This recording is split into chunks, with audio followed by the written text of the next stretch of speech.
All right, here we go. This is episode number 15, Har, of the Al Wow. G's podcast presented by Parx Sportsbook. You believe that? 15? 15. That's 15 straight weeks. So we're into our almost 4 months of this. Yeah.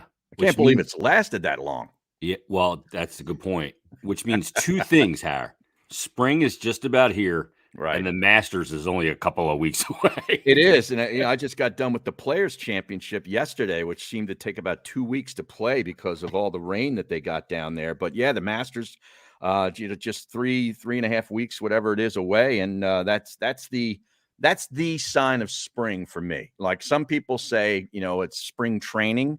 Well, I don't even know if that's started yet, even though since we were last together, they've now come back and they have a baseball season, and apparently they're going to play a full season, Jason, and they're going to get started in early April. Okay, so baseball is back. Spring is here. Yeah, and you're right. The Masters are the sign that it's time to head to the pick up some flowers to plant some stuff and get ready for warmer temperatures. Before we get to our guest on this episode, let's tell people real quick about Parx Sportsbook.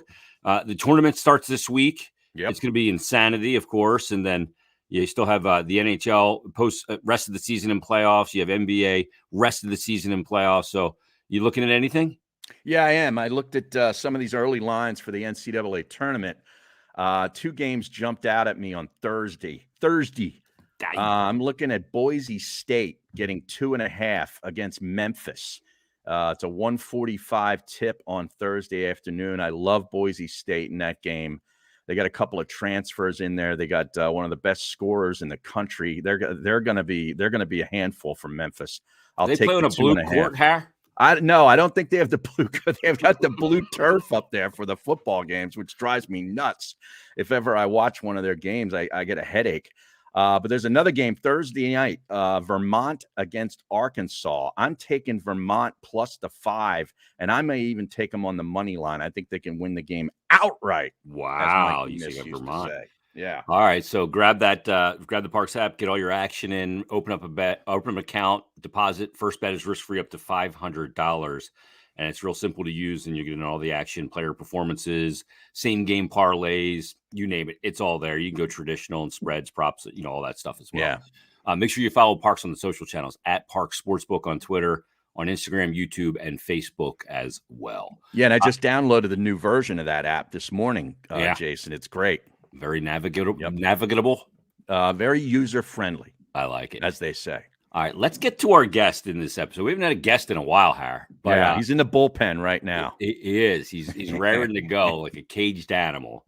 It's a guy that we both worked with at the Fanatic, and he's still in broadcasting, and he does the daily show, the afternoon drive show on 94 WIP with Ike Reese. Let's welcome in our old friend and good guy, John Marks joins.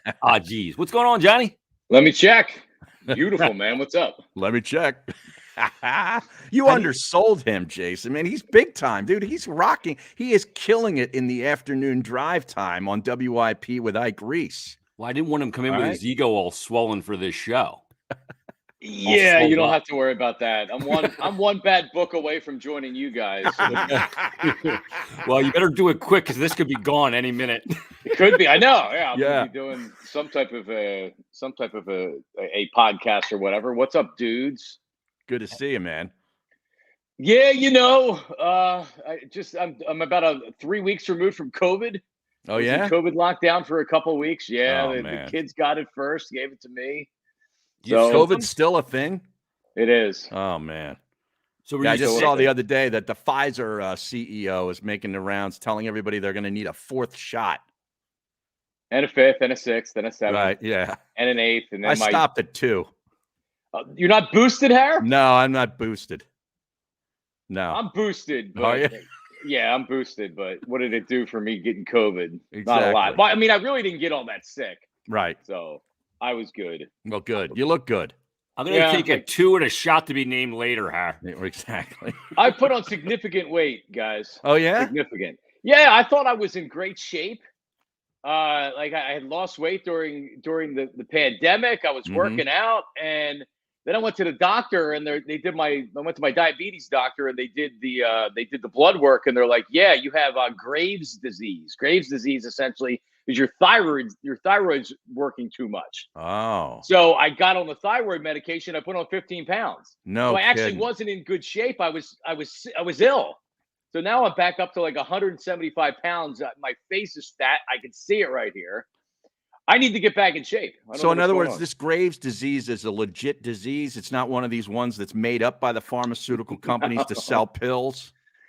Both. I believe it's both. Okay. It is real, but it's also used by the pharmaceutical companies to make a lot of money and to put weight on me. Okay. So I was feeling good. I was seeing friends for the first time. I'm like, wow, look, you put on some weight. I'm feeling good, and now I got the gut back. Did they have that look when you walked in the door the first time? Like, whoa, hey, John. So John Johnson, one of my colleagues at WIP, he gave me the, you lost a lot of weight. Are you okay? And I was like, yeah, I'm okay. I've been working out. What are you talking about? Like, I'm healthy. And then like 3 months later, the doctor's like, yeah, you're not healthy. Dude, what a shit sickness to have, Graves' disease. Like, what's next? Death. Hey, I have death disease. Yeah, right. Kind of an ominous name. I'm obviously I got ball shrivel-upitis coming up next after that. Like, what's going on? I'll just be dead. That's the next thing that's going to come. Yeah. So I'm type 1 diabetic. I have Graves' disease. I've had Guillain-Barré syndrome when I was 19. I had scarlet fever when I was in high school. Wow. My mother has lupus. My cousin has Crohn's. My other cousin has celiac disease. Autoimmune. So those are autoimmunes. Yeah. We're an autoimmune. So you're an autoimmune man. Wow. So I'm just hoping my kids don't get it, which I guess it's probably going to get something. But yeah, I'm pretty unhealthy. Sounds like it might be hereditary, John. Yeah, it sounds like a genetic disorder. Sounds like it. So who knows what's next? Yeah, it said COVID. Right. My mother's having long COVID symptoms, problems, heart palpitations, high blood pressure. I get those every day. Yeah, exactly. Everything's great, Harry. Everything's great. We're going to be blaming everything on COVID at some I know. The Kennedy assassination, COVID was there. Well, you can make the case that it might have had something to do with the single bullet theory. That's right. I don't know. How's it been going? The grind. Harry and I are out of the grind. Lather, rinse, repeat, Eagles and Sixers and all that. I'm kind of so much singular focused on the Flyers that cover the team for every day. So it's taken me out of the game in a lot of the other sports. But how's it been? And I'm sure covering the Flyers on a daily basis is a lot of fun. That's a blast. I'm on suicide watch. That's a blast. Jason, you did it long enough. Harry, you did it a really long time. It is, and right now the season, it goes from the season to the playoffs to the Super Bowl to the beginning of free agency and the draft. Right now we're in free agency. It starts this week officially. And then you're doing, I want a wide receiver. I want I want Malik Willis. I want this. I want that. Then you have the draft. Then you have mini camps. I'm happy the Phillies are back because at least it gives us something that can happen on a daily basis to talk about. Because the 76ers are big right now, obviously too, with Doc Rivers, and he's such an idiot, and I had no idea we were getting such a stooge as the coach of the 76ers. But daily sports radio is you play the hits, man. Yep. I listen to Cowherd every day. I listen to a lot of the national shows every day just to see what they're talking about. And you play the hits. You talk the NFL, you talk quarterbacks, you talk NBA, you talk LeBron. You don't talk a lot of other stuff. College basketball, it's amazing with the tournament. It barely even gets mentioned anywhere. I used to be so into this time of year, both you guys, and even me, who I still consider myself a devotee to college basketball. Okay. But my watching of college basketball has shrunk about 5 times. I probably watched 20% of what I used to watch maybe 5-6 years ago. Okay. And that's me. And I can still consider myself a hardcore guy for it. Okay. Just because to me, Temple stinks. Okay. That's number one. Because this time of year, we used to always be looking at brackets and saying, we're a 12 seed. Can we upset the 5 and all this kind of thing? And you'd be like, can we win 2 games? What a boost this will do for recruiting next year if they can, and all this kind of stuff. Now we don't have that. I haven't had that in years. I mean, during the whole Dunphy era. They made the tournament a handful of times, the first couple of years he was there. And now, they're not even in the NIT. They're not even in the fucking NIT. Do you freaking believe that? Yeah. I mean, that's an absolute joke. They win 17, 18 games and nobody cares. So that's number one. Number two is the one and done thing has worn me down because you no longer can sort of follow a team. And when I talk about a team, I'm talking about like the Dukes and the big teams in the country where you'd see them keep guys for 2-3 years maybe. And you sort of, man, I love this. Michigan State was always like that because they'd keep guys. And you sort of fell in love with these teams year after year to see them grow. And you're like, man, I really hate that guy, or I love that guy. And every Sunday afternoon in February, I'd be tuning into a Big Ten game and being amped up for it. I don't give a shit anymore. Yeah. Izzo kept his guys. The only guy that does it anymore, Harry, is Jay Wright. Right. Yeah. And, hey, I'm a quasi Villanova fan. I don't know how you cannot be because he runs the program the right way. He's a tremendous guy and a tremendous basketball coach. And all their players seem like, they're great kids. And, I was jealous and envious, and I still am to a large degree, but I kind of got over that sort of that anti thing where I'm no longer anti. I don't root for them, but I really enjoy what they bring to the table. I do too. It's the same way. I would have never rooted for Villanova when Temple was good, and now tournament time, I'm rooting for Villanova because none of the other teams are in. I mean, think about this: St. Joe's and LaSalle. They played in the A10 tournament. I think St. Joe's was 11-18, and LaSalle was 10-18. Yeah. Right. I guess it is long ago now because we are old. Mm-hmm. But when I was growing up and I was a college basketball fan, all those teams were relevant. I know. LaSalle was relevant. They were in the tournament. And, all right, we're going back 30-some years. But, I mean, it mattered. College basketball in this town mattered. And it doesn't anymore because everybody knows Villanova's good. They're a national program. God bless Aaron McKee. I guess he's doing a good job. I don't know. But they're not relevant. Harry actually went back and I was looking at Temple's record year to year and how far they made it. And early 80s, mid 80s, late 80s, into the 90s, John Chaney had Temple as a national power. No doubt. And there was a period where Villanova wasn't good, right? So Villanova's in the Big East. The A10 was actually rivaling the Big East when you had Calipari and UMass. You had a bunch of A10 teams that were very good. Some good Richmond teams. Yeah. Yeah. You had good basketball in the city and even regionally.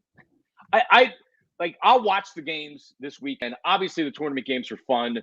Yeah. It's not the same. I don't know. I was watching some of the conference tournaments. I don't know any of the players. Mm-hmm. I was rooting for Iowa because of Freddie McCaffrey. Right. So they were a good story, but I don't even know anymore. Yeah, it's the idea of the tournament that gets you excited, but you're right.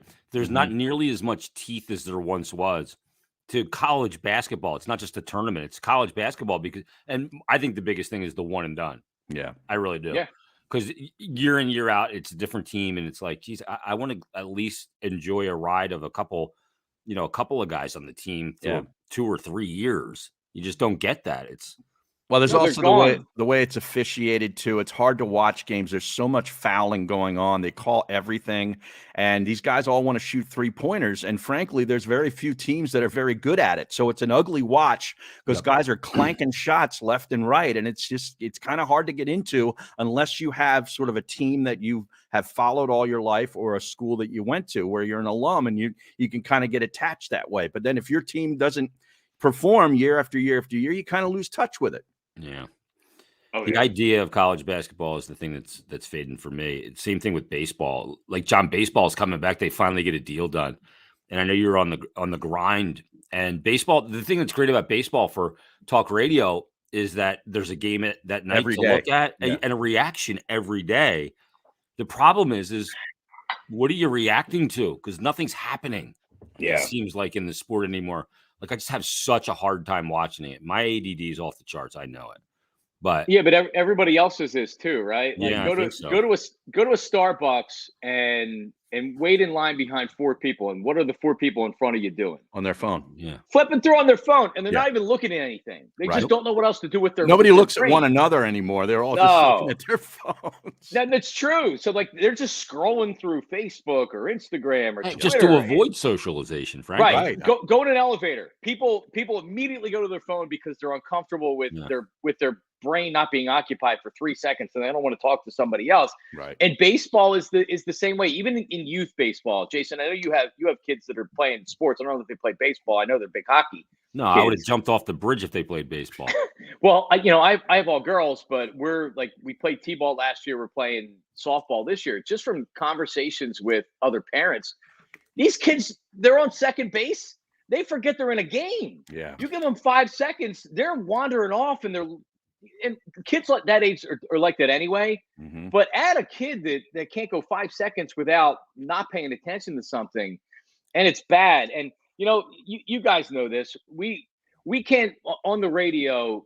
I would love to talk about minor league baseball, but no one cares, right? Like Jason, you could go on the radio and talk about hockey for 4 hours, but no one's going to listen to it, or few people are going to listen to it. Right. So I have that internal debate, and at WIP, our demo is a little bit older and a little bit whiter than the Fanatic, so we can do more baseball than say if I was on it in the Fanatic. But plus you have the games, and we have the games. Yeah. So.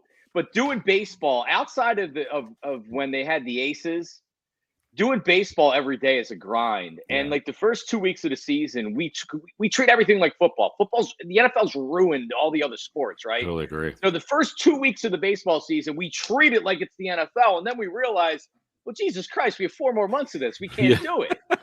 Right? There's 150 games left. Right. So you hope there's a dumb Girardi move, because that's what you talk about in baseball now. You talk about fights. You talk about guys flipping bats. You talk about bad manager. You don't actually talk about the game. Right. Because nothing happened. Right. Because there's no action. You're literally watching grass grow. No, that's why I love having Johnny on at this time of year, because I know he's a big baseball guy. He's always been a big baseball guy. And I think, you're sort of like me with college basketball, where you're hanging on there, man, and you consider yourself still a devotee to the sport. But so I wanted to ask you about the new rule that they brought in, because I think we're on opposite sides of this, because we used to talk about it. The DH is now in the National League, Johnny. We will no longer have 2 men on and 2 out, and the pitcher coming up with a surefire out. We can get a hit. Yeah, I've given up the idea that the DH is many years ago. Actually, well, not many years. Oh, ago, you a couple have? years Okay. ago. I officially threw in the flag and said it's going to change. So I'm just going to. It totally changes the strategy of baseball. It does. It totally changes it. But think about this. Yeah, but don't they overrate how hard it is to do a double switch?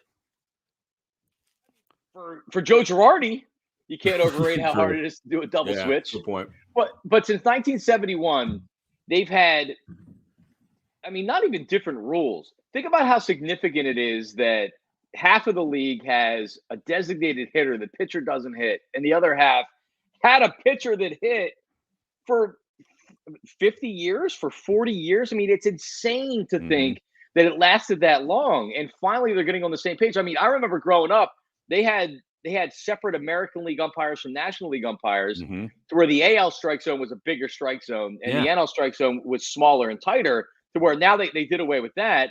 But like at some point, they had to actually have a uniform set of rules of what was going on. So for years, the Phillies, if you're a National League team, you don't carry a salary that's going to be a guy that doesn't play every day. So when you have an interleague series, that you're going to have a full-time DH. So a lot of times you're using a bench spot to do that. And that's unfair, because the AL team is carrying a salary to be a DH. Yeah. So I'm actually, listen, if having a DH in the National League is not going to solve baseball's problem. No. Right? It can help. They need more action. It's not about home more runs. ball and play. Get rid of the stupid ass shift. Yeah. That fixes everything. It does. Get rid of the shift. It's huge. See, here's the problem.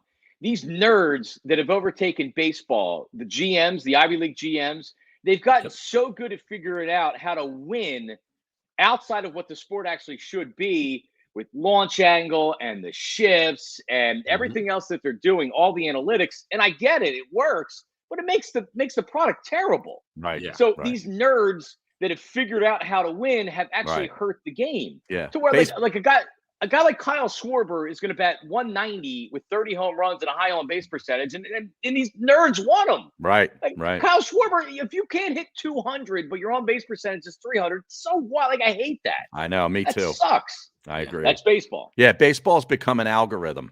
Yeah. You know, And you know what, Har? I don't like algorithms. I hate them. And I'm certainly not plucking down my money to take my kid to go see a friggin' algorithm. Right. You know who hated the idea of putting the universal DH in was Chris Russo, Mad Dog. Oh.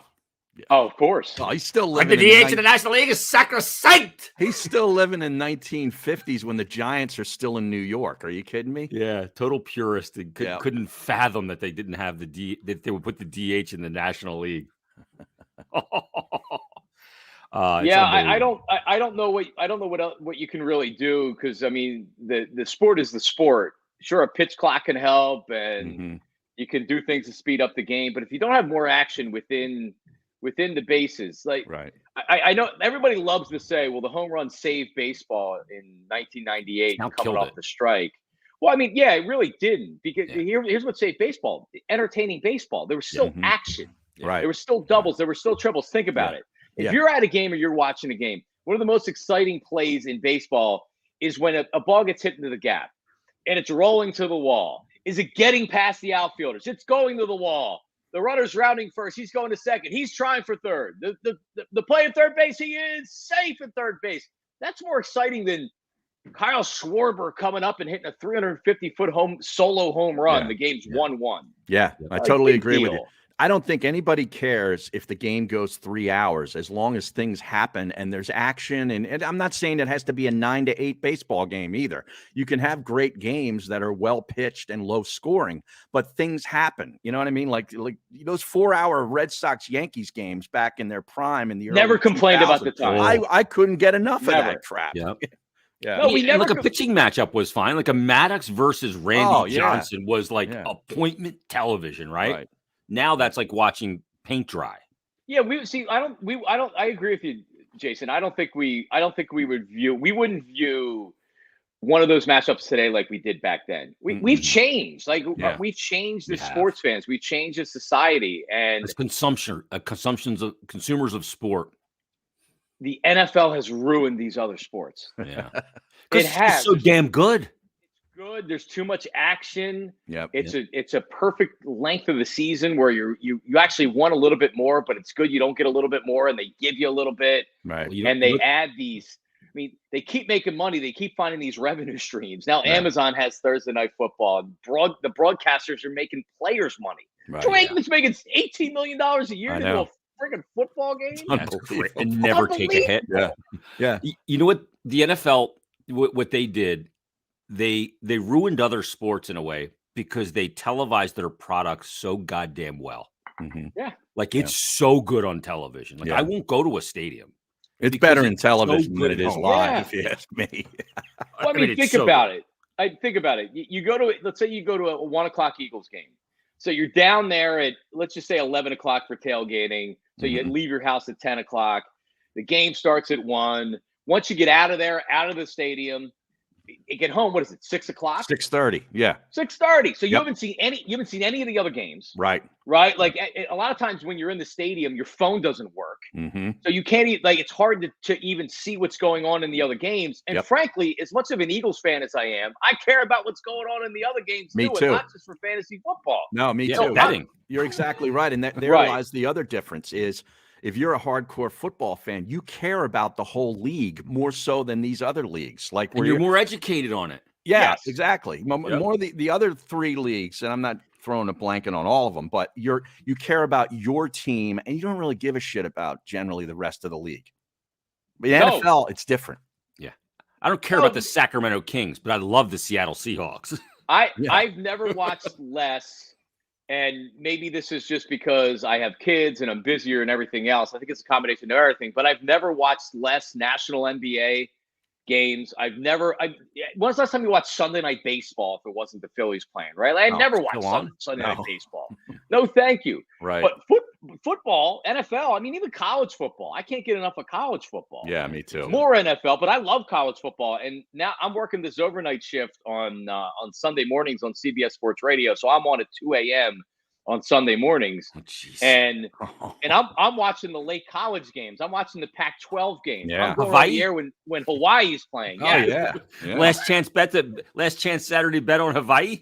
Well, Johnny lived in Hawaii for a while. He probably loves the Hawaii. Do they still call them the Rainbow Warriors, or is that passe? No, you can't Rainbow use that Warriors, anymore. Yes, they actually play because they condemned Aloha Stadium. Oh, they did. Yeah, so that's where the Pro Bowl used to be for all those years. Every year. Not anymore. So they're building a new facility, but because it's Hawaii, it's probably going to take 20 years through all the red tape to build it. So they actually play in an on-campus stadium that they've kind of like constructed, which is more or less like a high school stadium that they're playing a major college program in there, which is crazy. But like So go into a game. I want nothing to do with going to a game at all. At all. I mean, too much ag. The drunken culture. I know people like to go down to the games, and this isn't a shot at those people. Like I would like to go to one game a year where I have good seats or I sit in a box. Right. But then you know what I'm doing the whole time? I'm looking at my watch, and I'm looking at how much time's left in the fourth quarter, and I'm deciding what time I'm going to leave because I want to beat freaking traffic. Exactly. It's just the wrong way to You're not think enjoying when you're at a game. It is. No. It is. You're not enjoying it at all. I was at a Sixers game last Monday night when they played the Bulls, and I haven't been to a Sixers game since I had one of those mini season ticket packages that they still sell, but I used to have one for like 11 games a couple years ago. And I went down to the game we had a box with all a couple of my old buddies from Shippensburg, and we had a blast. But me and the guy who picked me up and drove me said, "Hey, 6 minutes left in the fourth. Let's get out of here." And we bolted out of there, and we got out right before the traffic hit, before the rain came, and I was home in 25 minutes. Had we waited, it might have been, an hour and 15 minutes. So I feel you, John. That's the way it works. I sat in that lot for an hour and 45 minutes after the Billie Eilish concert on Super Bowl Sunday with my daughter. Ah, jeez. It's not easy to get out. Now, after the Flyers games, I'm right out. Oh, I've seen what that arena looks like these days. Oh, we actually have Flyers tickets were given away on my show. Oh, yeah? Today. Yeah. How will you give those away today? What are you going to do? Put them on the wheel? We don't have a That's wheel. on the wheel. You got Angelo's wheel in there? There's no wheel. I'd like to put Tony Bruno on the wheel that you spin around on the wall. Miss Robin can put him on that with a gag ball in his mouth. I think they do that on Saturday nights once a month. Oh, my goodness. I got no idea. When Tony win Mike's money, Mike flipped out. And we had all the pictures, like the show pictures of the different shows in the hallway. And somehow the Johnny Mark Sean Brace picture that was hanging caught the trash can when it flew. He was so pissed. Oh my God, I forgot about that. What was Tony's reaction? Didn't he like stand up and walk off too? Wasn't it like a walk-off win? Remember he brought his cat in? I forget that. He brought his cat in? He won. We did it with all the jocks. So John came in, you came in, Harry. Right. Tony came in, and we did Win Mike's Money, the Fanatic edition. And Right. Tony won it. And Mike didn't win. And they thought Tony was cheating. Right, I remember that. Like they were right. saying that Robin was sending him the answers on his phone or something, right? Exactly. She was sitting in the hallway on the couch. Because his iPhone buzzed. Right. Oh, or his iPad. Yeah, look at the iPad, Harry. There's nothing on there. So, oh my God. So Mike's pissed off about that to begin with. And then we go to Sound Off that day. And people are just shredding Mike on Sound Off. And he just had enough. And I mean, just went off. Him and I fought for 4 days after that. It was unreal. Because I got the blame for it. You missed those days, Jay? Like a hole in the head. Oh, God, no. Good times. I had a good time working with him because I think we did some really good radio. There were some great times, man. Yeah. There were. But holy shit. How's Ange doing? Man, you don't see him much when he retires. No, I never see him. WIP is it's different from the Fanatic, and I don't know how it is there now, but when we were there together with Nahagian, everything was like not one big show, but there wasn't. Together. Yeah. Yeah, everything was together, right? And WIP, it's almost like each show is almost like it's a separate station almost, right? Like everybody gets along. It's not like the old days of WIP where people don't get along. But I never see Ange. Obviously I see the camera, our buddy the camera. Oh yeah. Every day, and John Ritchie. But Angelo he's set to retire, man, and we're already in March. I do not know what the hell he is going to do with. He's going to have to do something else. He's not the guy that's going to be like, all right, going to move to Florida and drink coffee in the morning and sit by the pool. Drive Gail crazy. Like, yeah, that is not going to happen. He'll be bored after a week. Yeah. So, me and Dale will be on the beach. It's Dale.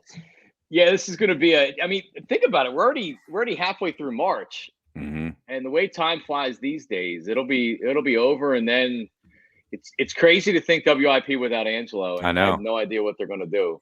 Dude, I was there during a lot of those years when it was very territorial. Maybe is the right word, but working with Ange.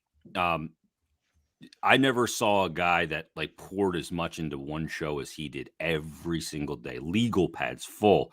And I remember talking to him, being like, "You got all like." He's like, "If I need it, it's there. If I don't need it, I don't need it." But after a show, we would meet every morning when I was in management in their office, the morning show office, to have the morning show meeting, and he'd fall into the chair like he just ran the Boston Marathon in 98-degree humidity. Yeah. Like he spilled it the whole show every day. I was like, I don't know how you do this every day. Yeah. Yeah. It's amazing. It's unbelievable. Like yesterday on a Monday, sometimes you guys know this, you come out flat from the weekend and like, you just don't have it. And how that dude gets up every day and he finds something to scream about or to be passionate about. And everybody that I've worked with, I think that I've learned something from, right? And the thing that I've learned, and I knew that Angelo was a guy that was there pretty much every morning at 3:00.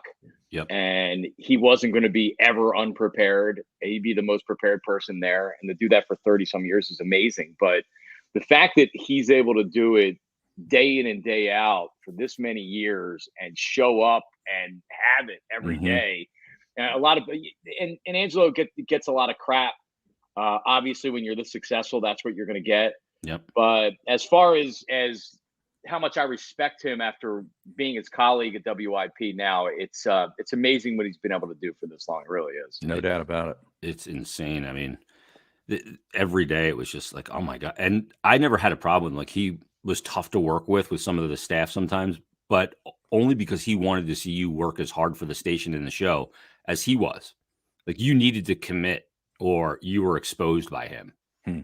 He's demanding. Good. That's a good thing. Yeah. Yeah. He's demanding. It's one of the things that with me, I'm not demanding enough. And I say this to Jack Fritz, my producer, a lot. I'm just like, man, like you don't realize how good you have it compared to some other people that I know in the business and that I've worked with in the business.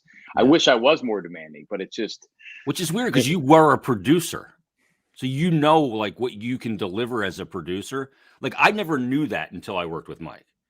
You know, I was stunned when they hired me. Like, yeah, you need to do this email and all this. And I was like, what? Yeah. Like at WIP, they came in. They're just board ops. Yeah. They were just board ops all the time, right?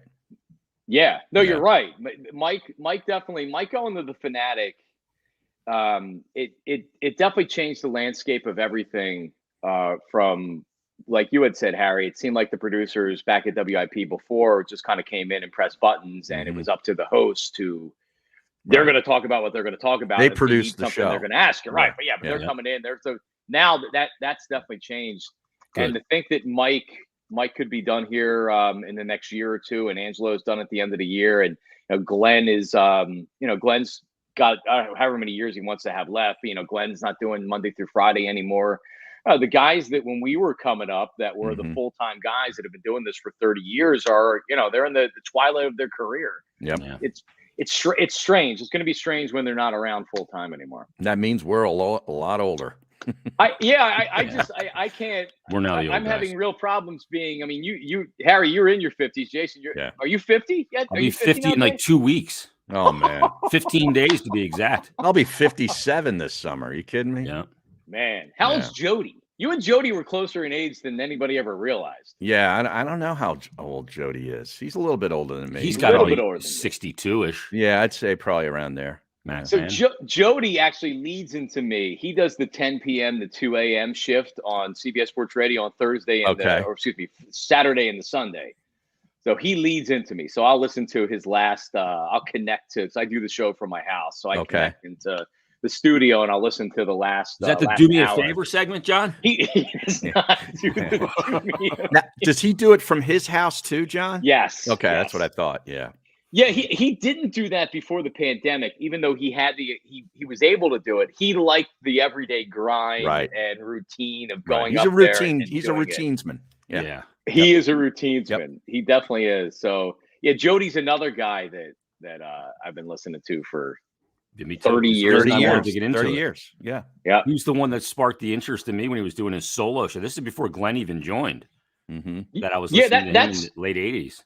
Yeah, that's actually my first remembrance of WIP is when Brookshire left the air at 9:00, and then Angelo did the morning sports page with Mike or Jason Stark. I think Sal even did some of those. So from 9 to 10, he would bring in one of his newspaper guys. And then it was Bill Campbell from 10 to 12. Yeah. And then it was solo Jody from 12 to 3. And then I guess Howard did 3 to 7. Yeah. No. Howard was at night at that time. It was Fredericks that was doing afternoons. That's right. Steve-O was doing afternoons. With Mike? Right. No, not with Mike yet. Before. Solo? Yeah. Yep. Maybe I don't remember that. And then Chuck Cooperstein came in for Bill Campbell when Campbell retired. And then not long after that, I think is when it was Mac and Mac. And I saw Mac and Mac at Pizzeria Uno in King of Prussia. I went in and Jody was wearing Zumba pants. No way. The Zumba? And he had a mullet. Yeah, he had a mullet. Yes. And he was smoking a cigarette in the restaurant during the break. Right. Which people did back then. Sure. Steaming a dart. Yeah.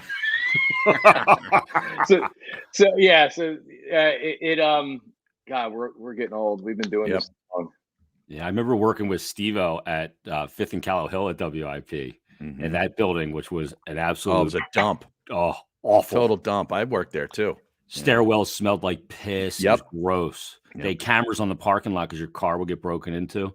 And I remember being there one day, and the jocks had parking spots because there was limited parking. So Angelo and Howard shared a spot because Angelo was there in the morning, Howard was there in the afternoon, and Howard would come in from the Eagles all hot, coming down 95. 5 minutes before the show. Right. Yeah. And somebody was in his spot, and he came in and blew a coronary. Somebody just going, because you always know how Howard feels. Right. Which I think it makes it easy for him to manage him, because you never wondered if he was like steaming or not. Like the one day we ran out of styrofoam coffee cups was a legendary day at 5th and Callow Hill. And Big B would come walking down. You need to calm down. Unreal. Did Big B have the button in his office where he would That's drop the first place it was installed. Yeah, that's the place. Yeah. Yep. With Walter Kosk out front. Walter. And it was also where the salespeople could not come down into where the radio people were. Like there was the DMZ. It was like a demilitarized zone where you could not go past. There was a T in the hallway behind Kay Dufresne. Yeah, I loved Left was to sales, right was to programming. And if you were in sales, you were never making a right. Right. Or Big B would do what? No, you're bothering my talent. Get out. He'd flip out on them. They didn't come back there for fear of the man in black. Yep. Sure. Walter is still there. Walter. Rob Cherry a couple weeks ago came in. He's back doing some part-time work. I heard him. Yeah. He's doing an anniversary WIP. I forget how many years it is now, how many years old it is, but he's doing an anniversary special. It's like 70 years or 80 years or whatever. So I sat down with him and gave him some stories that I had growing up listening to WIP. And WIP actually, my mom had the Chevy Nova. It was the first car I remember her having, early 80s. And it only had the AM band in it. Didn't have FM. And there was 2 stations that had music on the AM at that time, and one was WIP before it went to sports or whatever. Yeah, so that's the first I remember WIP was in that Chevy Nova with the buttons and the dials. Interesting. You push the button, the thing would move. Yep. Get your presets. Yeah, you had to pull them out, right? And push it back in. Yeah. Oh, that car was such a hunk of junk. You could run into a wall and it wouldn't even dent it. So classic. That's funny. That's amazing. Yeah, it's been around a long time. I spent 13 years there. That's scary just to even think about. What'd you learn from Harry? You said you learned something from everybody you worked with. What'd you learn from Harry? Well, I didn't really work with Harry. No, we didn't really do hardly any show. Maybe shows. Like a handful of shows, maybe over the time, but. Yeah, well, I mean, you know what Harry was great at? Harry was excellent at just kind of staying out of the crosshairs of being involved without being too involved. You know what I mean? Yeah. Stirring the pot is what Harry was very good at. But no one ever disliked Harry, right? No. Like that's like Mike always liked Harry. The program director did. Well, they're the wrong guy. Nahagian always liked you. But yeah, so my first day interning at WPEN, Mike McMonigal, who was the promotions director, was supposed to be there to greet me, and he wasn't in work that day. So I sat in like the lobby, and they're like, "Yeah, we don't know where he is," and I'm like, "Well, all right." And then Harry came in and got me, because at the time, Harry, you'll remember this. WPEN flipped. You were doing morning updates. It was a Fox Sports radio show. I think it was Steve Zabin that was doing the Fox Sports radio show. Exactly right. So you were doing the morning updates on Fox Sports Radio, and this was late 2005. Right. It was October 3rd, 2005 was the first day, and I was the first voice heard on the radio as WPEN Sports, because I did the 6 o'clock, like John said, update to start that morning show. So it essentially started at 6 a.m. that day. Wow. Yeah. And I was the last, I signed off WPEN 9:50 a.m. at least. Is that right? I signed it off. Yep. I signed it off. It was flipped FM. I don't know if it was 6 or 7 o'clock, but yeah, it's where it went to what it is. I guess it's still family radio right now. It's still religious radio or whatever, but I signed off of it. So there you go. Right. So that's where we went from AM to FM then, right? Well, we were already on FM. They had the simulcast. Oh, okay. That's right. That's right. Yeah. They sold the AM because what do they need? A shitty AM signal. Yeah. When you have the FM. So yeah, but I mean, back in those days, it was one of the first jobs I had at WPEN was the Jim Rome show. I did updates for the Jim Rome show, which was 12 to 3. Rackham. Right. Yeah. And it was like sometimes he would pause for so long, you would wonder if you got knocked off the air. Right. You do like a 7-second pause. You're looking at it like pause. Emergency tapes at the transmitter would kick in. Right. Yeah, he was just looking for his next script paper to read. What he was looking for. So yeah, they worked there though. Yeah, Brian Seltzer. I actually Seltzer. I mean, all the originals. One day we're gonna have to have a reunion when everybody's like 60, 70. You'll be 70. I'm almost there. Yeah, I'm almost there. We better do this while I'm still alive. Yeah. You won't make it to 70. Let's face it. We don't want to honor Harry posthumously. Right. The thing I remember about Harry at the Fanatic the most is walking by the studio, the glass there. And when he worked with Tony, he'd be sitting in the chair like this, and he'd be looking under his glasses.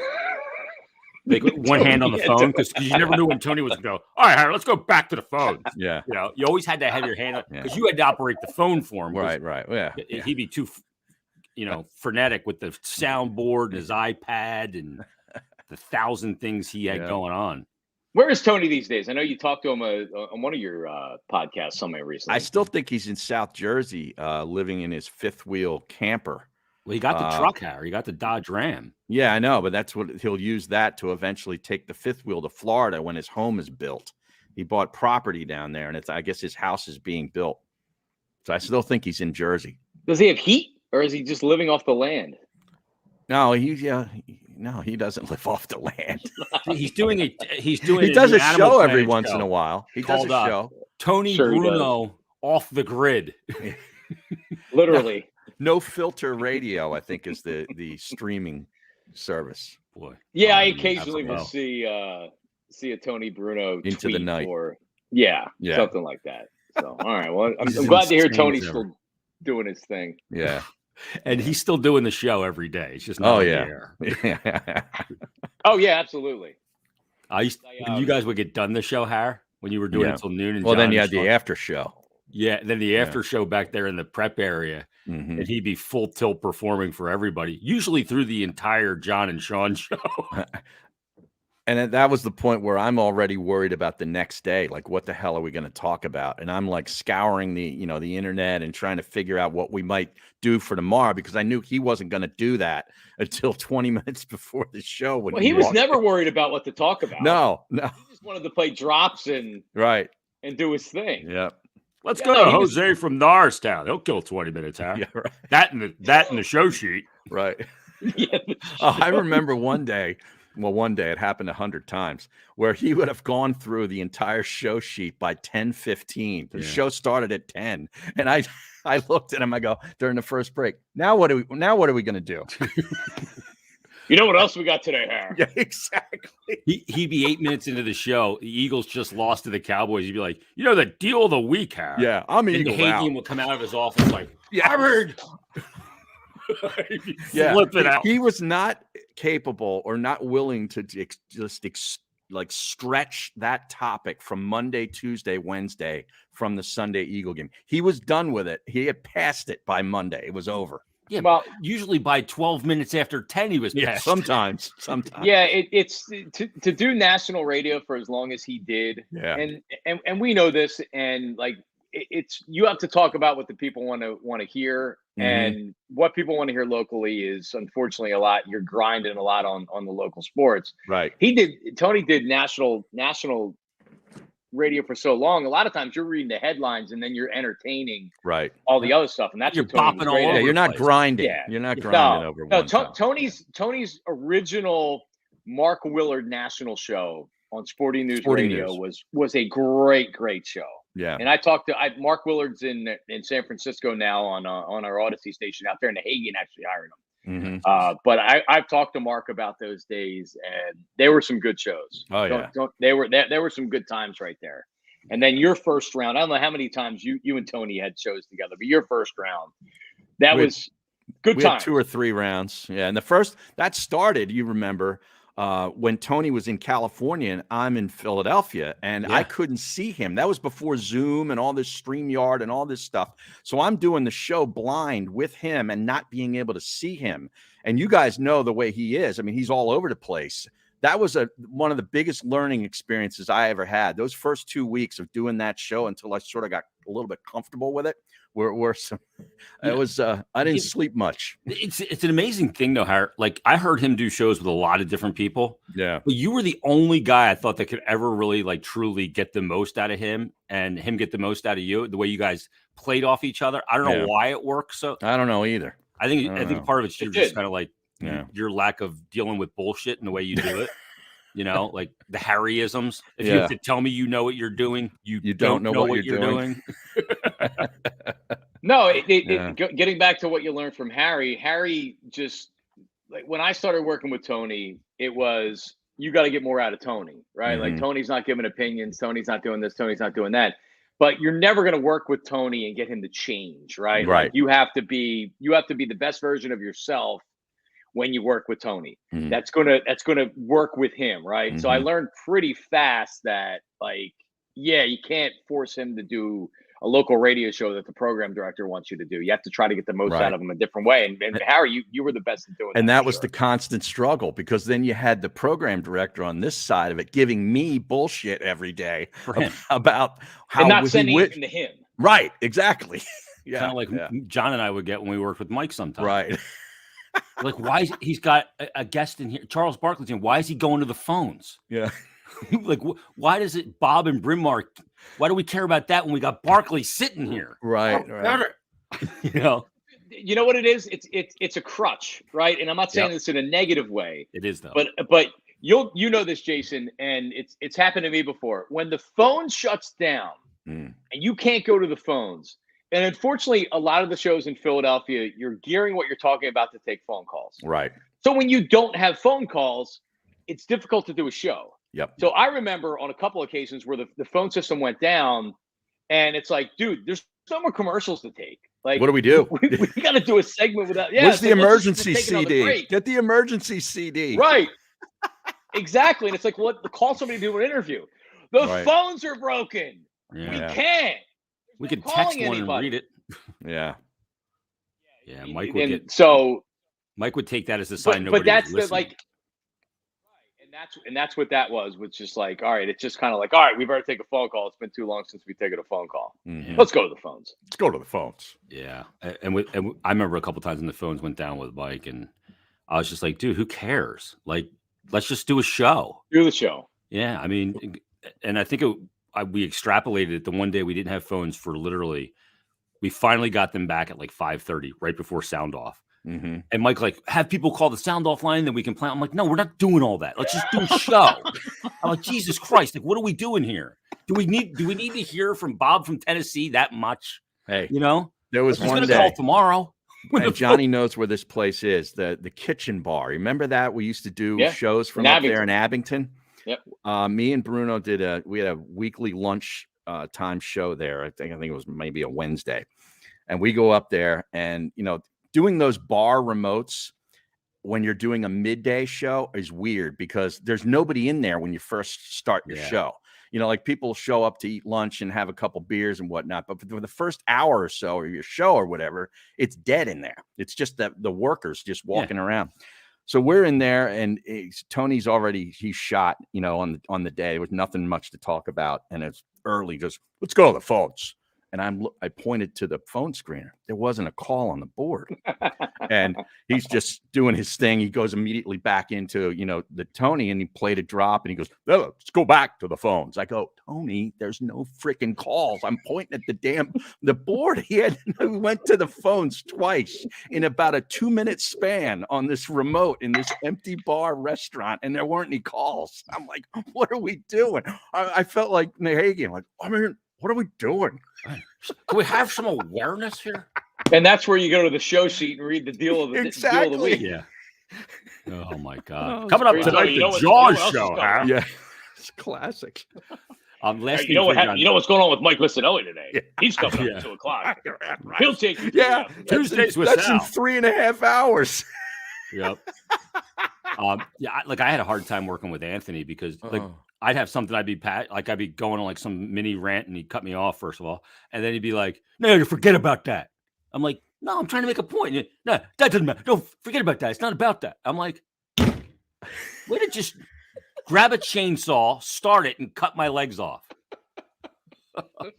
Just piss on what I'm trying to say. Oh, Yeah. Forget about that. What do you mean forget about that? He got so pissed off at me when I came into the studio one morning. We started the show, and I said, "Oh, I'm winded." He goes, "Why?" I go, "I had to rush here. I was down on Broad Street putting my lawn chairs out because the Sixers beat that Chinese national team, and Ben hit a 3." He was so pissed. What do you mean? Because he was all excited. Oh yeah. 76ers, awesome. Yep. Beautiful. All right, John, I know you got to run, man. Thanks for doing this, brother. Yeah, thanks a lot, man. It's good to reconnect with you. Of course, I love it, man. Anytime. You and Ike in Love the you guys. afternoon on WI Pay. Pay. And then you're doing the Saturday into Sunday overnight program on CBS Sports Radio. Yeah, it's always great not sleeping on Saturday and the Sunday. Man, Right. what a good way to fuck I up your sleep from sleeping like habits. 9:30 to 11:30, and then I get up and I Wow. watch Sports Center and I do it. But I was doing afternoon stuff before. I was doing like weekend afternoon stuff, and it's just so hard with the kids having their activities and stuff. And I was missing baseball games and shit, so I wasn't going to do that. So I do this, and it's a lot of fun. And it's John Marks Media on Instagram and Twitter. Is that right? JONMARKS Media. John Yeah. Marks Media. You can. My DMs are open. Beautiful. Ladies? I mean, threat me. Nudes? No, Nudes? there's not usually nudes. There are threats. Egg send me threats. Oh, Which Yeah, is I always love that. welcome. So appreciate you having me though. All right, tell the camera we said hello. yeah. Will do. That's great. Love those guys. He calls me every once in a while. I'll get Does a he? camera voicemail. That's great. Want to check on you, see how, make sure everyone's doing great. He's a maniac. Thanks, brother. Thank you. All right, guys. There he is. Johnny Marks. He can drop off now, too, because we got to talk about Parx real quick. That was awesome. I'm glad we got to catch up with John. Yeah, it was a lot of fun. A lot of fun. You forget about a lot of the shit that went on and that we did. Yeah. And then you bring somebody into the mix, and that happens. Oh, my God. So funny. Real quick before we get to telling people about Parx, you because it kind of plays into Parx and futures. Brady coming back here. How about the balls on this guy? The guy's got 7 Super Bowls, like every record in the books, and he's like, "Yeah, I'm not done." It's incredible. It really is. And we talked about March Madness, and how people don't really seem to have the same zip that they used to have or we had years ago. He took March Madness and took it right off the map on Sunday. Oh yeah, because that's when the brackets come out and all this stuff. And all anybody wanted to talk about was Tom Brady's coming back. After this couple of weeks of retirement. I mean, I don't even know how many weeks it ended up being. It lasted as long as like one of those Kardashian weddings back in the day. Yeah. But yeah, it's incredible. And Aaron Rodgers staying put in Green Bay. And Brady coming back to Tampa. And now Russell with Wilson leaving and going to the AFC, the sort of a shift, if you will, there would have been a big shift in the quarterback structure of the NFL. And now Brady coming back at least for one more year. He's still got a lot left, man. I mean, you think about, how well he played last season. And, it's remarkable to think that a guy at that age, in that contact of a sport, he's only had one significant injury, and he got it the first week of the season way back. What was it, 2007, I want to say. Matt Castle came in, right? That's right. And, he's been vertical for all these games, and he's going to give it one more go. I'm glad, too, because I'm really not ready to watch the NFL without Tom Brady in it. I've always been a big fan. Me too, because I'm talking about him coming back down at the Flyers the other night because it happened on Sunday, and I'm going, you know what? I almost don't remember the NFL before Tom Brady at this point. Like Brady and Manning were such a fixture back in that early 2000 period, and you think about that's 20 some years ago. I mean, Peyton Manning's been retired for a long time now at this point. It seems like it, but he never leaves your consciousness because he's on commercials and, doing the Manning stuff I love that stuff they did on Monday Night Football. I thought that was pretty good. The Manning cast. Yeah, I thought it was good. Yeah, we may have to do something like that. Find something to do an OG's cast for, like a live commentary type thing. Right. I don't know what would make sense though, Har. Maybe the AVN Awards. Do they even do that anymore? I don't know. Yeah, COVID probably, really put a damper on that. Yeah. Social distance AVN Awards is like, that doesn't really work. Yeah. It's like watching baseball. Nothing happens now. No. Jeez.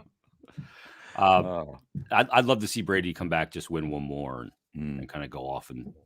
But I'm all for him coming back to it, even though he played for the evil empire and the Patriots. And usually when guys have success, that breeds hate. Yeah. I have no hate for the man. Just total respect. To me, he's the GOAT. I mean, I don't hate any of the GOATs. It's part of the reason why, at least I watch sports, and I think you too. You want to see greatness. You're hoping to see as much greatness as you possibly can. I mean, Tiger Woods. A lot of people love him or hate him, but I mean, how can I hate him? He's the the best that ever did it. Yeah, and because you respect it. And the thing about it with those guys is, like, I think Brady's the GOAT of GOATs in all of team sport. I can't find a guy. Like Wayne Gretzky was great. He may have been more dominant but that's the sport too. Like, and LeBron or Jordan, same thing in basketball. But to me, Brady's the GOAT because of the numbers don't lie. The eye test doesn't lie. The longevity is off the charts in that sport to boot. And to me, there's nothing hateable about his personality to me. No, I mean, how can you? I'd love to play golf with him. Yeah. Spend 4 hours on a golf course with that guy. It'd be awesome. All right. Let's put a wrap on episode number 15 of the OG's podcast. Let's tell people about the Parx Sportsbook. Once again, you got the new app. Yeah, I just downloaded it this morning. Yeah, we'll be telling people a lot about that in subsequent episodes coming up. But you can download the app, check it out. And Harris said the new one's nice and easy to navigate, which is awesome. And you can get in all the player performances, same game parlays, props, you name it. All great stuff there. And you can play games in so many different ways than the old school of spreads and money lines, which is awesome. But I did take 2 games in the NCAA tournament on Thursday already. Boise State plus 2.5 over Memphis, and then Vermont at night plus 5 over Arkansas. Okay, so you got those 2 plays to get it on the Parx app. Make sure you download it, open up an account, deposit your first bet risk-free up to $500. You do not need a promo code. So just get the app, open up an account, deposit, boom, you're going to be good to go. And you get that first bet risk-free up to $500. You can use it on one of Harry's plays there as well. And make sure you follow Parx on the social channels, at Parx Sportsbook on Twitter, on Facebook, Instagram, and YouTube. You'll get great content there, daily specials, and tons more. And probably some information about the new version that's coming out, which is awesome as well. Harry, this was a lot of fun today. We'll crank it up again next week. You got it. Have a good week. Everybody, thanks for listening to Odds episode 15. We'll